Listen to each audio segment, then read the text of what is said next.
nous allons aller ensemble dans ce qui est écrit dans les Actes, chapitre 3. Nous allons lire les versets 1er jusqu'au verset 11e. La Bible dit, Pierre et Jean montaient ensemble au temple à l'heure de la prière. C'était la 9e heure. Il y avait un homme boiteux de naissance qu'on portait et qu'on plaçait tous les jours à la porte du temple, appelé la Belle, pour qu'il demandât l'aumône à ceux qui entraient dans le temple. Cet homme, voyant Pierre et Jean qui allaient y entrer, leur demanda l'aumône.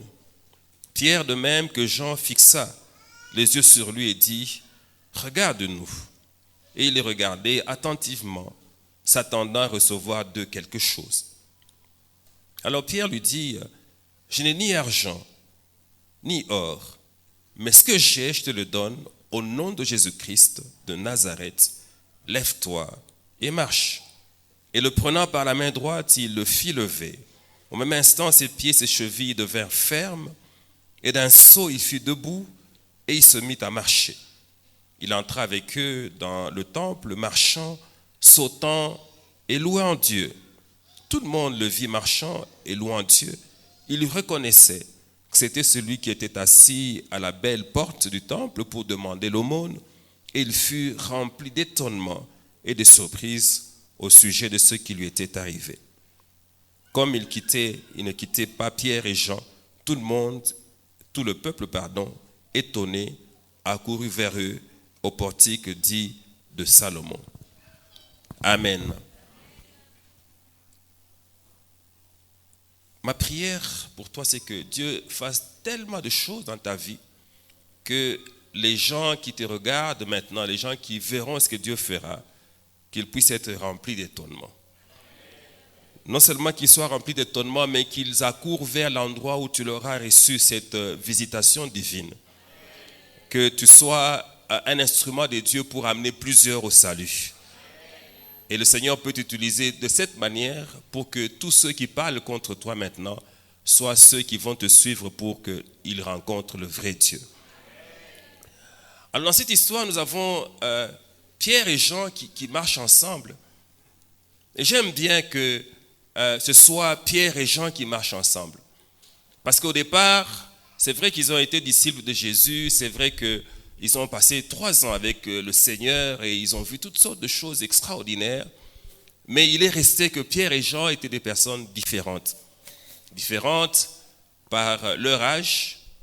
Pierre était d'un certain âge et Jean était jeune. C'est ce qui explique d'ailleurs qu'il est arrivé que Jean, par moment, puisse poser sa tête sur la poitrine de Jésus. S'il était vieux, Jésus n'allait pas accepter ça. Donc, comme il était jeune, alors c'était acceptable. Donc, c'était comme ça. Il y avait une relation de grand amour entre Jésus et Jean. Et c'est vrai d'ailleurs que même nous ici, lorsqu'on a un jeune serviteur, on a tendance à le considérer avec beaucoup d'amour. Quand tu as déjà un certain âge, on te traite un peu plus durement. Mais quand tu es jeune, nous te prenons même dans les bras. Quand tu pleures, on est attentif. Mais si tu as déjà pris un certain âge, tu commences à pleurer, ça nous énerve. Alléluia. Donc, Jean était ce jeune-là qui est venu, qui a répondu à l'appel du Seigneur Jésus. C'est comme ça que vous voyez, dans les épîtres de Jean, il est surtout question de l'amour. Il parle beaucoup de l'amour dans ses épîtres. Parce qu'il a bénéficié pleinement de l'amour du Seigneur. Et Pierre, lui, était d'un certain âge. C'est comme ça que Pierre était comme le délégué syndical des apôtres. Donc, lorsqu'il y avait des problèmes, il allait les poser clairement à Jésus. C'est pour ça qu'il est une fois venu lui dire, mais dis-nous un peu, ça fait déjà un temps qu'on est avec toi, qu'on te suit, dans tout ce que tu nous demandes de faire. Nous avons abandonné tout ce que nous avions. Alors, dis-nous, mais il faut que nous comprenions, qu'est-ce que nous gagnons dans cette affaire? C'est comme ça que Jésus prend le temps de lui expliquer pour dire, mais vous gagnez beaucoup parce que tout ce que vous avez perdu là, vous allez le retrouver, et même au centuple. Mais il ajoute, mais qu'il y aura quand même aussi des tribulations, des persécutions. Mais le grand avantage, c'est que vous allez avoir en plus la vie éternelle dans le siècle à venir. Il explique, Pierre, lui, il était comme ça. Jésus dit, bon, je vais mourir. Pierre, non, tu ne mourras pas, nous ne sommes pas d'accord. Jésus, finalement, il dit, arrière de moi, Satan. Il parlait comme ça à propos de l'esprit qui conduisait Pierre. Donc Pierre était comme ça, là, tout à fait impulsif. Et en fait, il traitait un peu Jésus comme un jeune homme aussi, hein, disant, mais bon, c'est vrai qu'il a tout ce qu'il a, mais c'est quand même un jeune. Il y a des choses qu'il faut que nous lui expliquions, nous les vieux.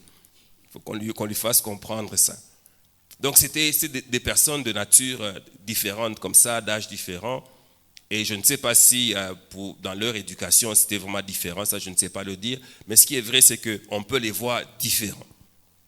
Alors ces gens-là ont marché avec le Seigneur Jésus. La particularité de Jean, c'est que lorsque Jésus a été amené à la croix, le seul des disciples qui était là, c'était Jean. Tout le monde avait fui, y compris Pierre. Et tous les autres que vous connaissez, là, tout le monde était parti, précipitamment. Alors qu'il y en a qui disaient, non, là où tu mourras, nous mourrons. Ils avaient fait un engagement avec Jésus comme un peu celui de Ruth et de Naomi. Là où tu iras, nous irons. Mais là, ils ont fui.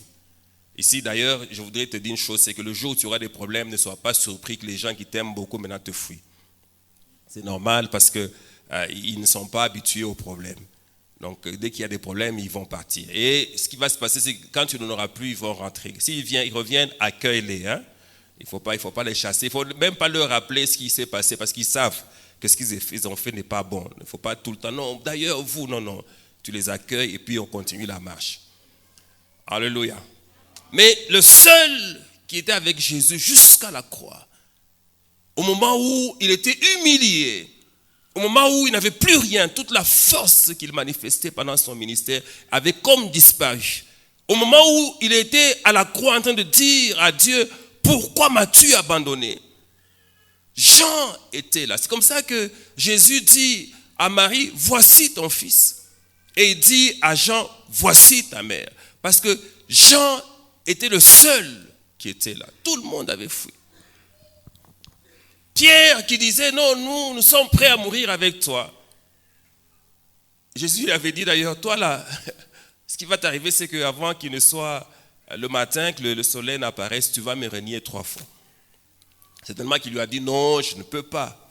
Je ne peux pas. Avec tout ce que j'ai comme attachement avec toi, je ne peux pas t'abandonner. Mais voici que lorsque la situation est devenue grave, Pierre est en train de suivre quand même un tout petit peu, comme ça, en se cachant. Alors on lui a posé la question de savoir, mais toi là, tu étais aussi avec Jésus, n'est-ce pas? 3 fois, il a dit, non. Il y a même une fois, il a dit, je ne le connais même pas. Je ne le connais pas, je n'ai jamais été avec lui. Alors voici que après, quand il a appris que Jésus était d'ailleurs mort, il est même revenu à ses activités, il a recommencé la pêche comme il faisait avant. Quand Jésus est revenu, il est allé le trouver en train de pêcher. Le péché avec une particularité, c'est qu'il pêchait sans habit. Je ne sais pas pourquoi est-ce qu'il a décidé de faire comme ça. Je ne pense pas que c'était comme ça avant. Je crois que quand quelqu'un a une amertume, il peut arriver qu'il soit dans cet état sans s'en rendre compte. L'amertume est une très mauvaise chose. Si tu as ton cœur rempli d'amertume, travaille pour que le Seigneur enlève ça. Comme ça, si tu as un cœur joyeux, tu ne feras jamais ça. Mais voici que Pierre, d'abord il renie 3 fois et puis après il rentre à ce qu'il faisait avant. Donc on peut considérer que Pierre était comme un traître en fait, quelqu'un qui a bénéficié de tout ce que Jésus a donné aux disciples. Comment est-ce qu'il peut dire qu'il n'a jamais été avec lui? Chacun dans son coin à ce moment-là.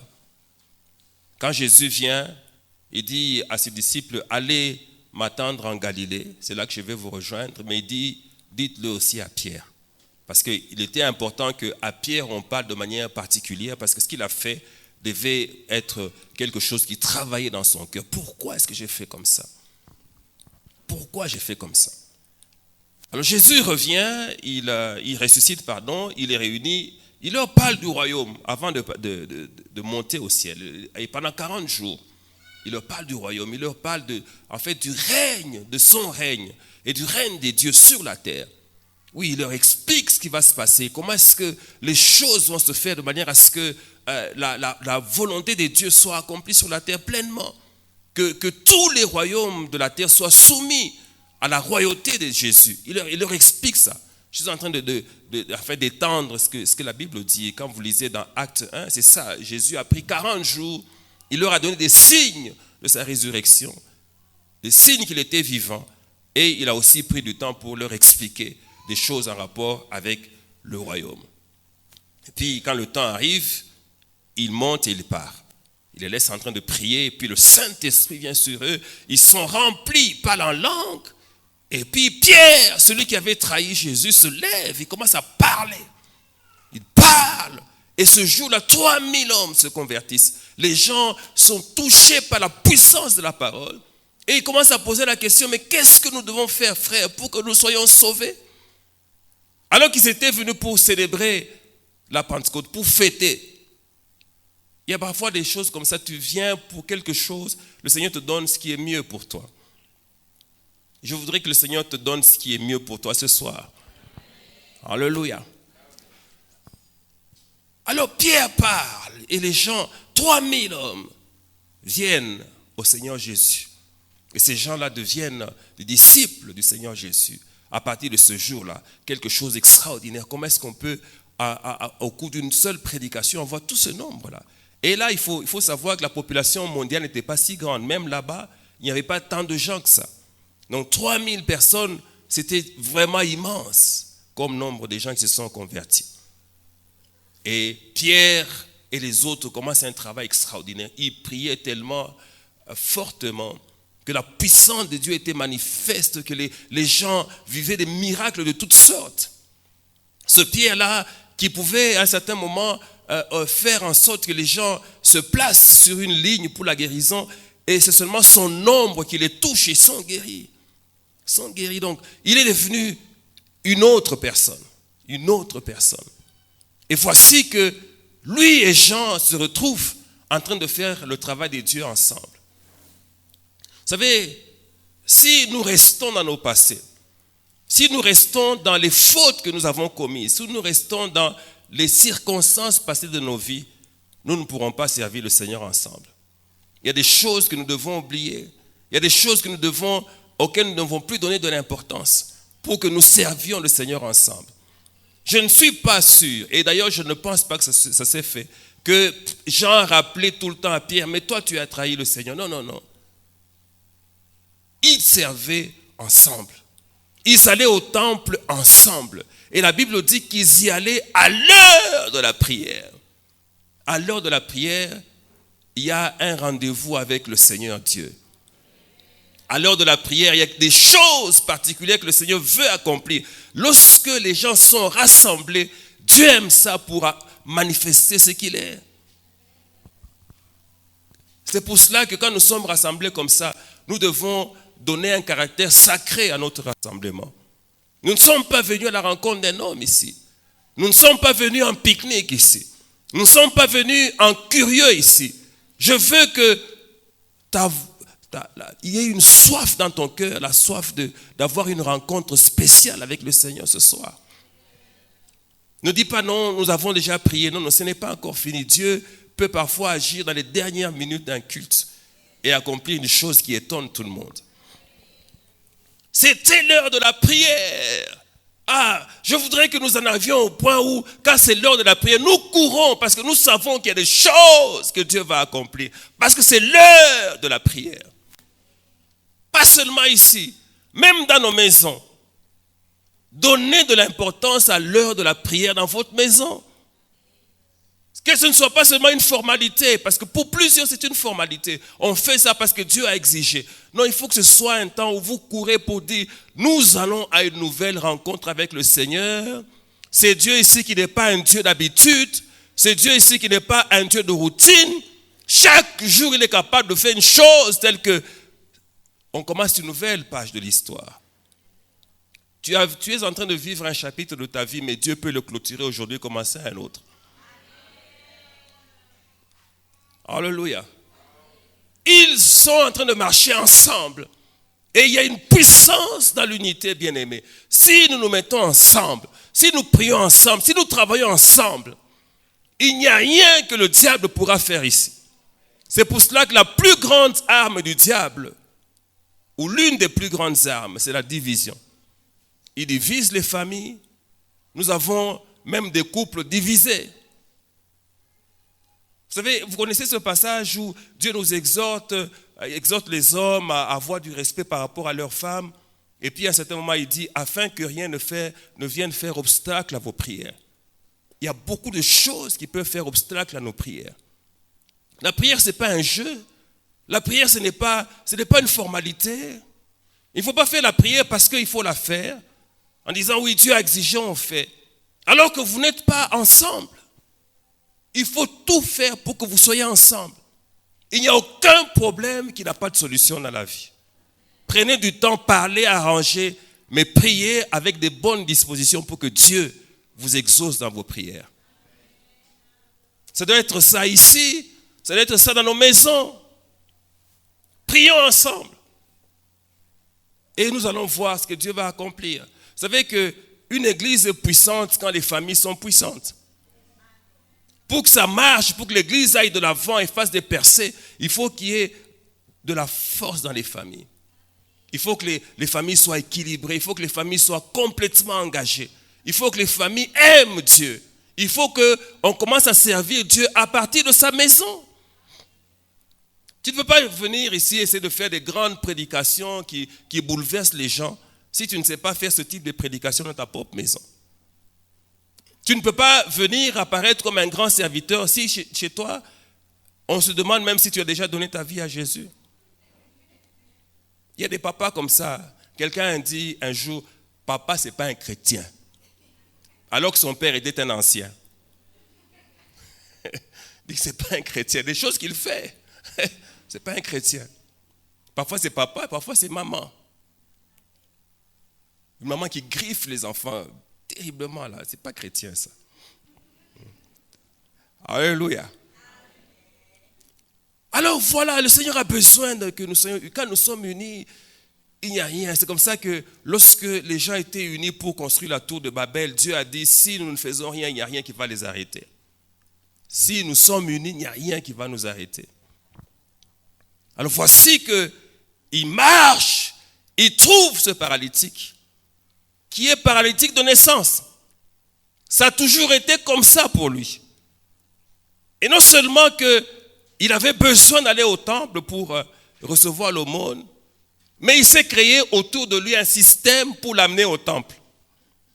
Donc il y avait des gens qui l'amenaient au temple, qui le ramenaient à la maison. Je suis certain que ces gens-là vivaient de sa condition. Parce que dans ces conditions-là, on ne travaille pas, on l'amène au temple, lorsqu'il aura l'argent, on se réunit, on se partage. Alléluia. Et si je voudrais seulement exhorter quelqu'un à ceci, tu peux avoir une faiblesse dans ta vie, mais si tu ne fais pas attention, tu peux commencer à utiliser cette faiblesse-là pour obtenir certains avantages. Et il y en a beaucoup qui sont dans ces conditions-là. Même si tu n'as pas ceci, tu as cela. Tu ne sais pas voir, mais tu sais quand même parler. Parce que tu as la bouche, tu peux quand même faire quelque chose. C'est comme ça que l'aveugle Bartimée, qui était au bord de la route, lorsqu'il a entendu que Jésus passait par là, c'est vrai qu'il ne savait pas voir, mais comme il savait parler, il s'est mis à crier pour que Jésus fasse attention à sa condition. Il y a quelque chose que chacun d'entre nous peut faire pour être bon dans son ministère, pour faire de l'argent, pour marquer son époque. Chacun d'entre nous. Tu n'as pas ce que j'ai, mais tu as ce que tu as. La seule ou la meilleure façon de détruire ce que tu as, c'est d'envier ce que tu n'as pas. Être tout le temps en train de regarder aux autres. Si j'avais ça, si j'avais ça. En tout temps, tu négliges ce que tu as. Tu as quelque chose. Alors parfois, il y a des gens qui sont comme ça. Donc, ils aiment bien qu'on les cajole, qu'on fasse attention à eux. Oui, oui. Il y en a même qu'on appelle les malades. Donc, dans ta famille, on t'appelle, non, est-ce que le malade, là, ça va? C'est comme ça. Et tu es content. Je ne sais pas si quelqu'un va me contredire, mais souvent, quand on est malade à la maison, on est gâté. Parce qu'on va t'acheter, on dit, papa, est-ce qu'on peut t'acheter? Tu es un enfant, tu as seulement 10 ans, mais on t'appelle papa. Papa, est-ce qu'on peut t'acheter des pommes? Et si on achète les pommes seulement pour toi, les autres n'en ont pas. Alors quand quelqu'un, on lui achète des pommes comme ça, il peut aimer sa condition de malade parce qu'au moins il mange les pommes que les autres ne mangent pas. Alléluia. Alors nous avons des frères. Alors un frère comme ça, une sœur comme ça, elle est improductive. Constamment, non, moi, les gens ne font pas attention à moi. Les gens ne savent pas que moi. Les gens ne savent pas que moi. Alors, tout le temps comme ça, non, en train de s'apitoyer sur soi-même. Si tu t'apitoies sur toi-même continuellement, tu ne feras rien de bon.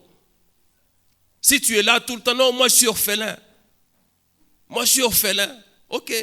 Mais ce qui va se passer, c'est que tu vas rester dans cette condition-là. Et même quand tu commenceras à faire des enfants, tu diras toujours que tu es orphelin. Alléluia. À un moment, il faut mettre ça derrière toi. Parce qu'il y a des orphelins qui sont devenus chefs d'État. Il y a des orphelins qui sont devenus, qui ont créé de grandes entreprises. Il y en a même qui ont perdu leurs parents très jeunes, mais qui sont devenus grands parce qu'ils ont mis leurs conditions derrière eux.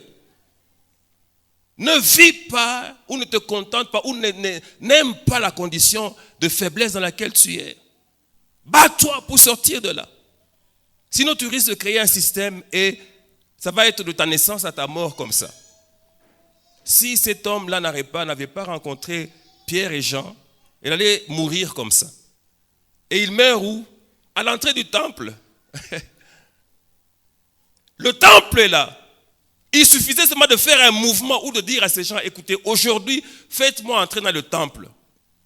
Non. Moi, c'est à la porte qui s'appelle la Belle, là. Vous me déposez là. Vous savez qu'il y a des gens qui ont déjà refusé de servir le Seigneur. Ils ont déjà refusé de s'engager davantage dans les choses de Dieu. Ils sont tout le temps à la sortie, à la porte. Le moindre problème, ils sont partis. Quelqu'un disait, si vous voyez un frère qui se mettait toujours devant, à un moment, vous le voyez un peu vers le fond, et puis à un autre moment, vous le voyez du côté de la porte, c'est qu'il est en train de partir. Il ne faut même pas chercher une prophétie. Le frère là est sur le chemin du départ. Alléluia. Il ne faut pas être dehors, il faut être dedans. Dieu veut des engagements pleins dans sa maison. Tu es là, esprit, corps et âme, dans son œuvre. C'est alors que tu verras sa gloire. Alors, Pierre et Jean viennent le trouver là. Et il leur demande quelque chose. Il s'attend à ce qu'il lui donne quelque chose. Vous savez, ça c'est la particularité des gens qui n'ont pas de foi, qui ne s'attendent à rien de spécial. Tout ce qu'ils veulent obtenir, c'est quelque chose. Si tu es désespéré, il peut t'arriver que tu commences à demander à Dieu quelque chose. Seigneur, fais quelque chose. Seigneur, montre-moi ta gloire. Tu sais, quand tu dis à Dieu, Seigneur, montre-moi ta gloire, même dans ta tête, là, tu n'es pas précis. Tu ne sais même pas ce que tu te veux. Est-ce que si tu veux tomber? Est-ce que tu veux parler en langue? Tu veux quoi? Il s'attendait à quelque chose, n'importe quoi. Un peu ou un peu plus. Non, c'est donnez ce que vous avez. Vous savez, il ne faut pas prier comme ça avec Dieu. Hein. Tu pries pour dire, non Seigneur, donne-moi ce que tu veux. Non. Dis-lui ce que toi tu veux. Il faut t'exprimer clairement ce que Dieu attend de toi. Dis-lui, tu veux quoi? Alors cet homme-là, il s'attendait à quelque chose. Mais Pierre commence à lui parler. Il dit, regarde-nous. Regarde-nous. Nous deux, regarde-nous d'abord. Ici d'ailleurs, je pose la question à quelqu'un. Quand on vous regarde ensemble, qu'est-ce qu'on lit? Quand on regarde votre famille, quand on regarde votre église, quand on vous regarde, la manière dont vous servez peut-être à deux, vous deux, qu'est-ce que les gens lisent? Je vais te demander un conseil. Fais tout pour que les gens lisent l'unité, l'amour, l'engagement commun par rapport au Seigneur. Dis, regarde-nous. Mais même si nous sommes ensemble en train de servir le Seigneur, mais chacun a une particularité. C'est comme ça que Pierre, il dit, Génénio. Il commence à dire je maintenant. Vous savez que dans le nous, il y a aussi le je. Et Dieu veut avoir une relation avec chacun d'entre nous de manière particulière. Il ne faut pas vivre seulement dans le nous. Il ne faut pas dire non, dans notre secteur, là où nous prions. Moi, je veux que tu commences à dire maintenant, dans mon ministère à moi. Qu'est-ce qui se passe dans ton ministère? Si tu ne fais rien, c'est que tu as un problème. Parce que je t'ai dit au début que tu as des capacités. Et il faut que ça fonctionne, il faut que ça produise quelque chose. Dieu attend de toi des fruits. Toi-même, là, qu'est-ce que tu produis? Et d'ailleurs, ça doit commencer par une question. Qu'est-ce que tu sais? Qu'est-ce que tu sais de Dieu? Qu'est-ce que tu sais de ton ministère? Quelle est l'information que tu as te concernant et concernant ta relation avec Dieu? Dis, je n'ai ni or, ni argent, ou ni argent, ni or. Mais ce que j'ai, je te le donne. Lève-toi et marche. Et du coup, ses jambes sont devenues fermes. Du coup, il n'a pas parlé à ses jambes. Il a seulement dit, lève-toi et marche. C'est ce que j'aime avec Dieu. Quand Dieu te dit, tu es guéri, n'attends pas qu'il te dise, bon, voilà, je parle maintenant à tes os, je te parle tes muscles. Non, le fait qu'il dise que tu es guéri, cette parole contient tout ce qui concerne toutes les choses qui te dérangent. Si Dieu dit que tu es béni, cela signifie que Dieu vient de faire tomber la malédiction dans ta vie. Cela signifie que Dieu vient de faire tomber les liens de famille. Cela veut dire que Dieu a détruit la puissance des autels qui sont dans votre maison. Ce qui reste, c'est que toi-même, tu commences à déclarer que tu es béni. Alléluia. Lève-toi et marche. Et ce que j'ai aimé dans cette histoire, c'est que l'homme, il se levait, il a marché, il a commencé à sauter, il a commencé à glorifier Dieu. Je veux que le Seigneur t'exauce au-delà de ce que tu veux. Que non seulement tu marches, que non seulement tu obtiennes ce que tu cherches, mais que Dieu t'en donne davantage. Cet homme, non seulement il a marché, mais il a sauté. Il a glorifié Dieu. Et tout le monde a commencé à se poser la question, mais est-ce que ce n'est pas celui qui était assis à la porte du temple? Oui, je voudrais qu'on pose cette question à ton sujet. Est-ce que ce n'est pas celui qui ne savait rien faire? Est-ce que ce n'est pas celui qui ne faisait que prier et nous nous moquions de lui? Est-ce que ce n'est pas celui qui demandait de temps en temps de l'argent parce qu'il n'en avait pas? Est-ce que ce n'est pas la personne qui était malade tout le temps? Que Dieu t'amène dans une autre condition, telle qu'il y ait dans ta vie un avant et un après. Et que cela rende gloire à Dieu. Que les gens qui regardent ça disent, il a un Dieu puissant. Il a un Dieu vivant. Il a un Dieu qui agit, qui fait des opérations étonnantes. Et c'est ce Dieu-là que nous sommes en train de chercher en ces lieux. Nous ne sommes pas venus ici pour écouter des fables, mais nous sommes venus pour écouter la parole de celui qui a tout pouvoir sur toutes choses, qui peut juste dire et la chose s'accomplit. Dieu, lorsqu'il te dit, sois guéri, il n'y a rien d'autre que ça à dire. C'est suffisant pour que tu sois guéri. Même si tu as souffert de cette maladie depuis longtemps, des années, si Dieu te dit, sois guéri, attends-toi la guérison. Alléluia. Et c'est comme ça que cet homme-là est devenu un instrument de Dieu pour enseigner aux autres la puissance de Dieu, la fidélité de Dieu. Je voudrais que tu sois aussi un instrument de Dieu pour enseigner aux autres la puissance de Dieu, la fidélité de Dieu. Que par toi, plusieurs connaissent Jésus.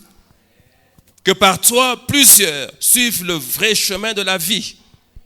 Et Dieu est sur le point d'accomplir des choses extraordinaires ici. Même là où je suis allé, je voudrais terminer par là. Il y a eu ce message-là. On m'a dit, Dieu va faire des choses dans ce secteur, tel qu'il sera une référence à la génération Joël. Et j'ai encore aimé, et ça je suis certain que vous allez beaucoup acclamer. On m'a dit, papa, Dieu dit, là où vous êtes, il y aura beaucoup de mariages. Alléluia. Je n'ai pas parlé de ça, mais c'était un prophète du Seigneur qui a dit, il est en train de voir que j'avais moi-même beaucoup d'alliances. Et quand il a demandé à Dieu qu'est-ce que c'est, Dieu, il a dit, là où il est en train d'exercer son ministère, il y aura beaucoup de mariages. Je suis en train de demander à quelqu'un de recevoir son mariage maintenant au nom de Jésus. Saisis ça. Il y a une grâce pour ça ici. Si tu veux, ça va s'accomplir. Et ça peut même s'accomplir très rapidement. Parce que Dieu est en train de vouloir manifester sa gloire aussi par là. Et on m'a encore ajouté, Dieu a dit, là où j'exerce mon ministère, les gens auront beaucoup d'argent. Et c'était aussi un message. Et ça confirmait tout ce que je vous ai toujours dit. Et ce prophète-là, c'est la première fois que je l'ai rencontré. Il a toujours été à la génération, je ne le connaissais pas. Mais il a dit des choses tellement précises. Et ça m'a réconforté. Je me suis dit, cette œuvre ici, on va faire des choses qui vont bouleverser. Et ce quartier, et la ville, et le pays. Et les gens vont commencer à venir de plusieurs pays pour venir voir la gloire de Dieu à l'œuvre en ces lieux. Et ce que j'aime dans tout ça, c'est que ça va passer par toi. C'est parce que tu pries que cela va s'accomplir. C'est parce que tu vas servir Dieu que cela va s'accomplir. C'est parce que Dieu va accomplir ces choses dans ta vie que les gens vont savoir que ça existe ici. Tu es vraiment béni. Vraiment béni. Et le Seigneur a bien fait de t'amener en ces lieux pour te manifester son amour, pour te manifester sa grâce. Et je suis en train de sentir pendant que je parle une onction de consolation. Donc je crois que le Seigneur est en train de consoler les cœurs de plusieurs pendant que je parle. Il y a des vies qui sont en train de changer. Il y a des situations qui sont en train de changer. Il y a des ministères que Dieu est en train de promouvoir. Pendant ce temps que je parle, Dieu est en train d'élever certains. Il y a des gens qui ne pleureront plus. Tu ne pleureras plus. Tu ne pleureras plus. Le Seigneur va essuyer tes larmes. Et le Seigneur va te récompenser pour toutes les souffrances que tu as subies à cause de son nom. Dieu n'oublie pas que tu as vraiment consacré ta vie. Dieu n'oublie pas que les gens t'ont insulté à cause de son nom. Dieu n'oublie pas que tu as abandonné beaucoup de choses pour le servir. Il n'oublie pas ça. Il a ça en lui. Et maintenant, je sens que Dieu est en train d'ouvrir un livre de souvenirs. Il ouvre un livre de souvenirs. Avant que je ne donne ce message ici, je me souvenais de Mephibosheth. C'est cette parole qui est venue dans mon esprit pendant longtemps. Mephibosheth, personne abandonnée à Lo-Débar, un endroit perdu et vivant chez Makir. Makir qui signifie vendu. Il y en a qui sont comme vendus au diable dans leur vie. Il y en a qui se demandent jusque quand ces choses vont continuer comme ça. Ils se posent cette question-là. Je vais te dire une chose. Ce soir, Dieu dit que tu n'es pas vendu, mais tu es racheté. Tu es racheté par le sang de l'agneau. Oui, Dieu voudrait que tu vives ce rachat-là de manière pratique, palpable. Que tu sortes de là et que tu aies part à la table du roi. Oh, il y a une place pour quelqu'un à la table du roi dans cette salle. Il y a une place pour toi parmi les grands. C'est là que Dieu va t'amener. C'est là que Dieu va t'amener. Il y a une place pour toi parmi les grands. Oh, l'élévation ne vient ni de l'Orient, ni de l'Occident, mais ça vient de l'Éternel lui-même, qui fait grâce à qui il veut. Il y a une grâce d'élévation ici.